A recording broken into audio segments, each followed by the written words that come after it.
अभिषेक घोसाळकर ठाकरेंच्या शिवसेनेचा निष्ठावान असा चेहरा। मात्र अभिषेक घोसाळकर यांच्या हत्येच्या नंतर त्यांच्या पत्नी तेजस्वी घोसाळकर यांनी नुकताच भाजपमध्ये पक्षप्रवेश केलाय आणि आता भाजपवासी झालेल्या तेजस्वी घोसाळकरांना ठाकरेंच्या शिवसेनेशी निष्ठा कायम ठेवणाऱ्या अभिषेक घोसाळकर यांचा फोटो वापरण्याचा अधिकार आहे की नाही आहे असाही प्रश्न सध्या उपस्थित केला जातोय। आणि याच फोटोच्या मुद्द्यावरून सध्या इथलं राजकारण नेमकं कसं रंगलेलं आहे जाणून घेऊया।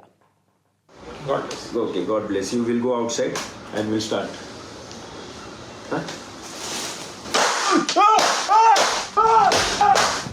ही दृश्य मुंबई एवढ्या लवकर तरी विसरणं शक्य नाही। ठाकरेंच्या शिवसेनेचे नगरसेवक अभिषेक घोसाळकर यांची फेसबुक लाईव्हच्या दरम्यान गोळ्या झाडून हत्या करण्यात आली। अभिषेक घोसाळकर आता हयात नाहीत, तरी देखील त्यांना मुंबई महानगरपालिकेच्या आखाड्यामध्ये उतरवण्यात आलंय। अभिषेक घोसाळकरांच्या पत्नी तेजस्वी घोसाळकरांनी ठाकरेंच्या शिवसेनेला जय महाराष्ट्र करत भाजपमध्ये पक्षप्रवेश केला। भारतीय जनता पार्टीचा विजय असो। भाजपवासी झालेल्या तेजस्वी घोसाळकरांच्या पोस्टरवर मशालीची जागा कमळानं घेतली आहे। काही पोस्टरवरती तेजस्वी घोसाळकरांनी स्वतःच्या बाजूला दिवंगत पती अभिषेक यांना देखील स्थान दिलंय आणि नेमकं हेच ठाकरेंच्या शिवसेनेला पटलेलं नाही। शेवटच्या श्वासापर्यंत अभिषेक घोसाळकर हे ठाकरेंच्या शिवसेनेत होते।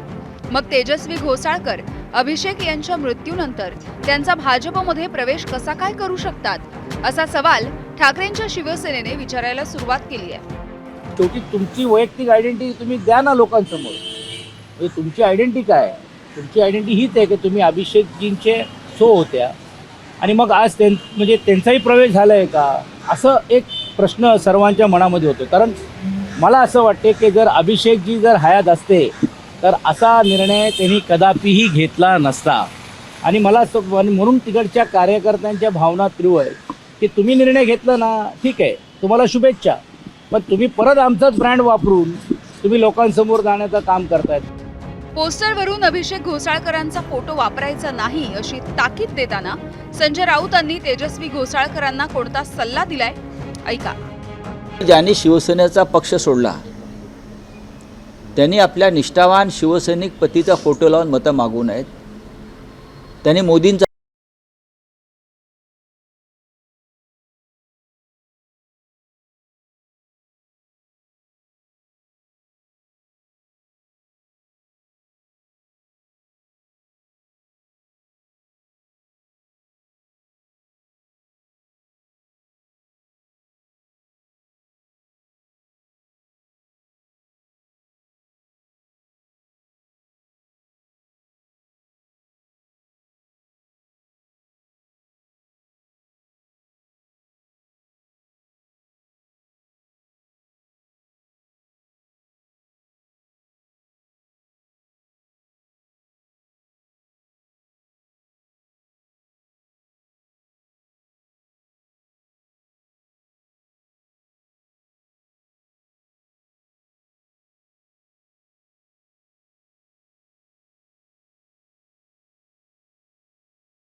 एबीपी माझा, उघडा डोळे बघा नीट.